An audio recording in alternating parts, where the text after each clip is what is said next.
Okey.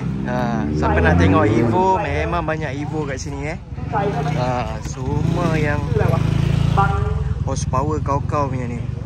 Yang saya paling tertarik yang kuning ni lah. Memang sangat lawa dia punya setup Tengok. Dia punya turbo, sambungan turbo dia pergi ke intercooler memang sangat kemas.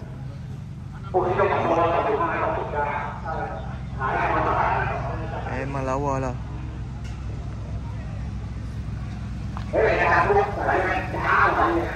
Memang lawa.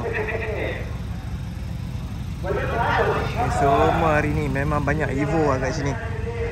Evo paling banyak lah. Okay.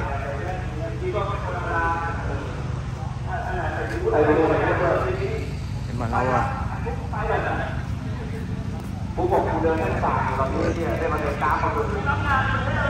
Semua Evo. Ini pun sangat-sangat kemas. Evo 3 Memang lawa dia punya setup juga. Dikombainkan dengan rim TE37. Sangat lawa. Okey.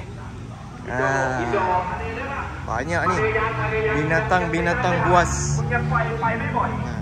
Subaru pun ada Ini Subaru version 8, version 9. Ni version 9 tengok. Setup turbo dia. Laju juga ni.